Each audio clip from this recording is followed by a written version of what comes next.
कुछ वादा करे ना करे, बट राहुल गांधी का जो वो वादा है कि मजा आया, और मैं जो ये मजा है ना भारत के हर एक व्यक्ति को देना चाहता हूँ. He has been standing on that word from the eternal times. Congrats to everyone जो खुश है महाराष्ट्र के इलेक्शन रिजल्ट से. और इस बात का भी एक अंदाजा हमें लगता है कि किस तरीके से जो है finally the most important thing, the most needed thing जो सिचुएशन थी वो है awareness. I am not talking about like, मैं सिर्फ हिंदूज की बात नहीं कर रहा हूं, मैं एक अवेयरनेस की बात कर रहा हूं जो पूरे कहानी में जो है बहुत ज्यादा इंपॉर्टेंट है. अगर आप महाराष्ट्र के इलेक्शन रिजल्ट्स को देखेंगे तो you will see that there has been a massive awareness across the state.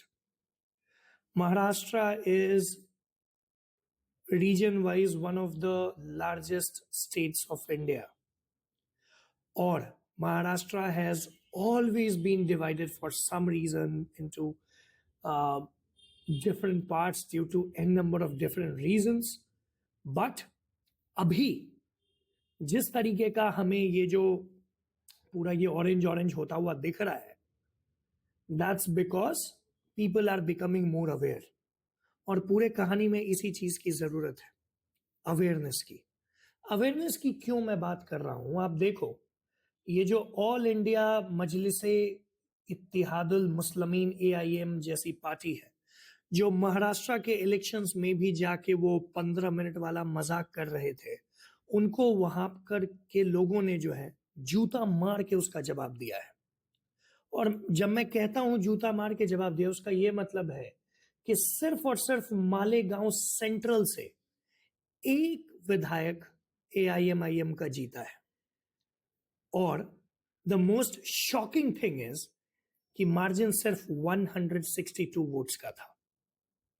अब आपको एक अंदाजा लग सकता है कि किस तरीके से लोगों ने जो है इस तरीके की नफरत को जो है जूता मारना शुरू किया है, डिवाइसिव पॉलिटिक्स को जो है जूता मारना शुरू किया है. जैसे कि आप देख सकते हो, Indian national Congress went down to 16 seats in total. And Maharashtra का चाणक्य शरद चंद्र पवार की एनसीपी जो थी, they have fucking gone down to 10. Now you can just have an idea कि किस तरीके से जो है लोगों ने इस तरीके की राजनीति को जो है पूरी तरीके से पीछे लाके खड़ा कर दिया कि भैया हमें नहीं चाहिए. This is it. We do not want such politics around us, जो हमें बार बार बांटने की कोशिश करती है, जो हमें देश के खिलाफ करने की कोशिश करती है, जो एंटी डेवलपमेंट है. इस तरीके की राजनीति को पूरी तरीके से नकारते हुए जिस तरीके से जनता ने वहां पर जो है इसका जवाब दिया है, वो पूरी तरीके से काबिले तारीफ है. कांग्रेट्स टू एवरीवन जो खुश है महाराष्ट्र के इलेक्शन रिजल्ट से. और इस बात का भी एक अंदाजा हमें लगता है कि किस तरीके से जो है finally the most important thing, the most needed thing जो सिचुएशन थी वो है awareness. I am not talking about like, मैं सिर्फ हिंदूज की बात नहीं कर रहा हूं, मैं एक अवेयरनेस की बात कर रहा हूं जो पूरे कहानी में जो है बहुत ज्यादा इंपॉर्टेंट है. अगर आप महाराष्ट्र के इलेक्शन रिजल्ट्स को देखेंगे तो you will see that there has been a massive awareness. तो आपने ये देखा कि रिजल्ट्स का मतलब जिस तरीके से हाल है, जिस तरीके से अवेयरनेस के कारण, just and just awareness people, and that is the most important thing. मैं अपने आस पड़ोस में देख रहा हूं, मैं जितने लोगों को जानता हूं जो सेक्युलर बनने की कोशिश करते हैं, it's totally fine with them. I'm totally fine with them. The only problem that I have कि जानकारी ना होने के बाद जब वो सेक्युलर बनने की कोशिश करते हैं, then that is a fucking problem. आपको पता नहीं है कि कहीं पर कोई भी XYZ सिचुएशन क्यों क्रिएट हुआ है, but still instead of having no opinion, you still have an opinion, and then you have a I'll basically tell you, you have a fractured opinion. और उस ओपिनियन के कारण you will be taking bad decisions in future, you will be taking, let me assure you on all the points, wrong decision in future. और मैं ये कोई ज्ञान देने के लिए वीडियो नहीं बना रहा हूं. अवेयरनेस आज के समय में एक बहुत इंपॉर्टेंट सुपर पावर है, मेरा ये मानना है. आपको पता नहीं है कि इजराइल और पैलेस्टाइन की लड़ाई का कारण क्या था. आपको पता नहीं है इजराइल और पैलेस्टाइन की लड़ाई में क्या क्या इन नंबर ऑफ रीजंस रहे, but you still have an opinion कि यार गाजा के साथ बहुत गलत कर रहा है इजराइल, बहुत सारे बच्चे मारे जा रहे हैं. If you see things in black and white and ignore the gray areas, you will definitely have this kind of opinion, which is totally fine. Problem कहां जनरेट होती है? प्रॉब्लम वहां जनरेट होती है जब आपको अंदाजा लगता है, आपको पता चलता है कि अक्टूबर 7 जैसे अटैक्स में घर में घुस के, लेट्स सपोज बदला लेने के लिए, मदर का रेप किया जाता है, उसके सामने बच्चे को ओवन में डाल के जला दिया जाता है और फिर फादर के सर में गोली मार दी जाती है. And this is just one incident that I am telling you. फिर आपको लगता है कि यार ये तो गलत हो रहा है, फिर आपको लगता है कि यार ये तो उन्होंने बदला लेने के लिए किया है. इसी को मैं फ्रैक्चर्ड ओपिनियन बोलता हूं. और सोशल मीडिया के कारण, ठीक है, social media has an number of negatives, but एक चीज जो देश की मीडिया, देश की नेशनल मीडिया पूरी तरीके से पकड़ के चलती थी, द नैरेटिव्स, उसको पूरी तरीके से चकनाचूर करने का काम किया है और ग्राउंड रियलिटीज को बाहर लाने का काम किया है. Now you have one topic and hundreds of opinions over it, so that आप उन्हें वे करके जो है आराम से अपना सही ओपिनियन जनरेट कर सकें. नेगेटिव्स की अगर बात करें तो हाँ, एक प्रॉब्लम है कि मिस इंफॉर्मेशन बहुत जल्दी फैलता है. मिस इंफॉर्मेशन का जो है फिर वो फिल्ट्रेशन जो है थोड़ा मुश्किल हो जाता है. और अगर आप चीजों को नहीं जानते हैं तो मिस इंफॉर्मेशन आप तक जरूर पहुंच जाएगी, इसके बहुत ज्यादा चांसेस हो जाते हैं. तो ये एक नेगेटिव है. लेकिन फिर जो नैरेटिव बिल्डिंग लगातार होती आई थी, उसको फ्रैक्चर करने का काम जिस तरीके से सोशल मीडिया ने किया है, मतलब you can salute them for that. तो अल्टीमेटली मेरा ये वीडियो बनाने का मकसद ही एक है कि जो हरियाणा में हुआ, जो महाराष्ट्र के इलेक्शंस में हुआ, उसे आपको और हमें बहुत अच्छे तरीके से समझना पड़ेगा. आपको और हमें इसलिए समझना पड़ेगा क्योंकि ये देश अभी युवा है. इस देश को ऊपर जाने के लिए जितने रॉकेट के थर्स्ट की जरूरत है वो आप और हम ही प्रोवाइड कर सकते हैं. इस देश के ऊपर जाने में कौन कौन सहायता कर रहा है और कौन कौन अड़ंगा लगा रहा है, ये आप और हम ही समझ सकते हैं और सही समय पे उसका समाधान कर सकते हैं.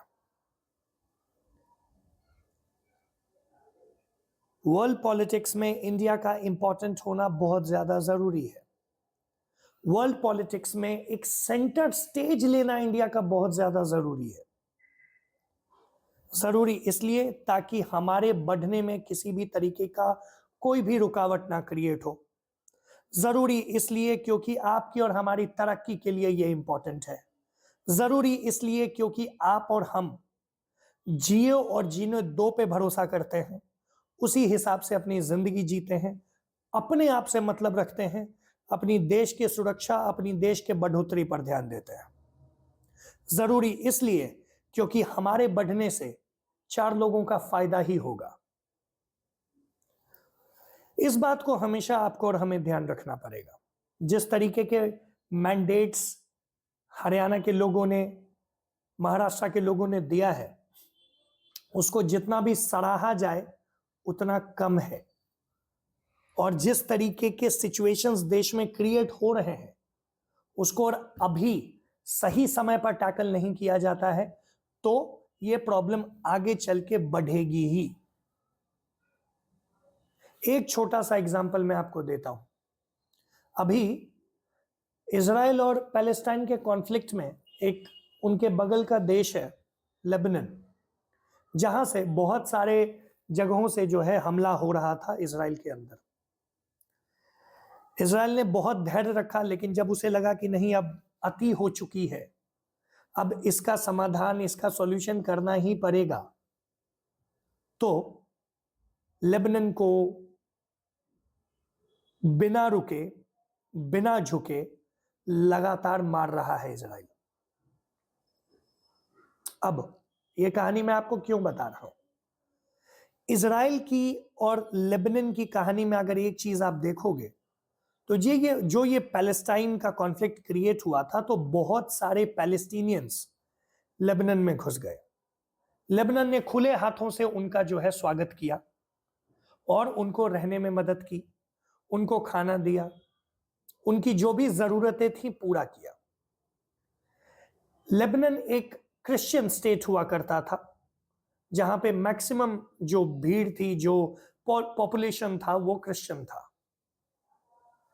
आज वहां पे जो इस तरीके से रेफ्यूजीज घुसे, जो मेनली मुस्लिम्स थे, वो 52% हो गए। लेबनान पॉलिटिकली दो हिस्सों में डिवाइड तो नहीं है अभी, लेकिन उसका एक हिस्सा जो इजराइल के साथ लगता है वो मेनली मुस्लिम है, और जो दूसरी तरफ का हिस्सा है वो मेनली क्रिश्चियन है, जो कि बहुत कम क्वांटिटी में अब वैसे भी बचे हैं। And by they are fighting each other, converting each other, XYZ things. Lebanon का जो हिस्सा जो जिसमें जो इजराइल से लगता है और जो मुसलमानों से ज्यादा भरा हुआ है, और ऑफ कोर्स वो पैलेस्टीनियंस ही हैं, तो उन्हें लगता है कि उनकी ये जिम्मेदारी बनती है कि गाजा के साथ जो हो रहा है उसका बदला वो ले सके। क्या वो बदला ले पा रहे हैं? मे बी इक्का दुक्का मिसाइल मार के 2-3 लोगों को मार के, हाँ, लेकिन उस बदले के कारण जो उनसे बदला वापस लिया जा रहा है, उसमें फिर उनका बहुत ज्यादा बुरा हाल हो जा रहा है। बहुत सारे इनोसेंट लोग भी मारे जा रहे हैं, जो शायद इस तरीके की किसी भी कॉन्फ्लिक्ट से कोई भी मतलब ना रखना चाह रहे हो, वो भी मारे जा रहे हैं। आम घरों में, आम बेसमेंट्स में आर्म्स और मिसाइल्स रखे जा रहे हैं, जिसका फिर उनको खत्म करने के लिए जो है इजराइल बिना रुके, बिना झुके लगातार बेरूत पे हमला कर रहा है। बेरूत लेबनान की राजधानी। मैं ये कहानी आपको इसलिए सुना रहा हूं क्योंकि ये जो अनप्रेसिडेंटेड पलायन था जो लेबनान में हुआ, उसके कारण वहां की डेमोग्राफी बहुत बुरी तरीके से चेंज हो गई। वो देश दो टुकड़े होने पे आमादा हो चुका है। वैसे देशों की कोई भी औकात नहीं है वर्ल्ड स्टेज पे, और इनोसेंट लोगों की जाने जा रही है। उनको बचाने वाला कोई नहीं है। अगल बगल सारे देश मुस्लिम कंट्रीज हैं, बट उनको बचाने वाला कोई नहीं है, क्योंकि किसी और के फट्टे में कोई और टांग अड़ाना चाहता नहीं है। इस बात से हमें सीख लेनी पड़ेगी। ये तो बहुत दूर की कहानी मैंने सुना दी। बांग्लादेश की सच्चाई आए दिन आप और हम देख रहे हैं, इंटरनेट पे पढ़ रहे हैं, और जो बांग्लादेश में हिंदुओं के साथ हो रहा है उसे नहीं रोका जा रहा है। क्या कोई रोक सकता है? क्या हम रोक सकते हैं? क्या भारत रोक सकता है? इनडायरेक्टली मे बी, हां, मिलिट्री भेज के नहीं। 1970 का दशक नहीं चल रहा है जहां पे हमने जो है काट के दो टुकड़े में कर दिया पाकिस्तान को। अभी वो करना नामुमकिन, ना के बराबर है। तो क्या हम वहां के हिंदुओं को बचा पाएंगे? शायद नहीं। क्या वहां के हिंदू अपने आप को बचा पाएंगे? शायद हां। और फिर उसका जवाब आपको सिर्फ और सिर्फ एक जगह से ही मिलता है, और वो है बटेंगे तो कटेंगे से। इसीलिए जरूरी है यह समझना कि क्यों एक रहना जरूरी है। आपका एक रहना किसी और के लिए खतरे की घंटी नहीं है, अनटिल एंड अनलेस किसी और की नीयत खराब हो। अब दिक्कत यही है कि दूसरी तरफ के लोगों की नीयत बहुत खराब है, और ये आप और हम आए दिन अलग अलग जगह अलग अलग तरीकों से लगातार देख रहे हैं। हम देख रहे हैं कि किस तरीके से कहीं पर कोई राम नवमी के दिन अगर कोई प्रोसेशन निकाला जा रहा है तो उस पर पत्थरबाजी हो जा रही है। हम देख पा रहे हैं कि किस तरीके से कहीं पर कोई हिंदू जा रहा होता है तो उसे मार दिया जा रहा है। गौ तस्करी इसलिए की जा रही है ताकि इमोशनली हिट किया जा सके, तोड़ा जा सके। कहीं पे नंबर में हम ज्यादा हो गए हैं तो इसलिए वहां के लोगों को परेशान किया जा सके ताकि डेमोग्राफी चेंज हो। झारखंड के इलेक्शंस में हमने देखा है रिजल्ट्स किस तरीके से बदल रहे हैं। इसलिए नहीं कि वहां बीजेपी हार गई, इसलिए क्योंकि वहां की डेमोग्राफी चेंज एक रियलिटी है। आप शुतुरमुर्ग की तरह जो रेत में सर दबा के बैठा है वैसे नहीं बैठ सकते। आपको ये बातें पता होनी चाहिए। आपको अच्छा लगे, आपको ना लगे, आपके पास समय ना हो, अभी समय नहीं है, बाद में समय बचेगा नहीं, और उस समय का आप कुछ कर नहीं पाएंगे। इसीलिए अवेयरनेस बहुत ज्यादा जरूरी है। इसीलिए आपको, आपके और हमारे लिए यह जानना जरूरी है कि क्या हो रहा है, और उस हिसाब से फिर तैयार रहना जरूरी है। या वैसा ना होने दें, उसके लिए क्या करना है। अगर कोई सरकार है तो वैसी सरकार चुननी है, या अगर कोई स्टेप आप और हम ले सकते हैं peacefully according to the constitution of India, तो वो करना है।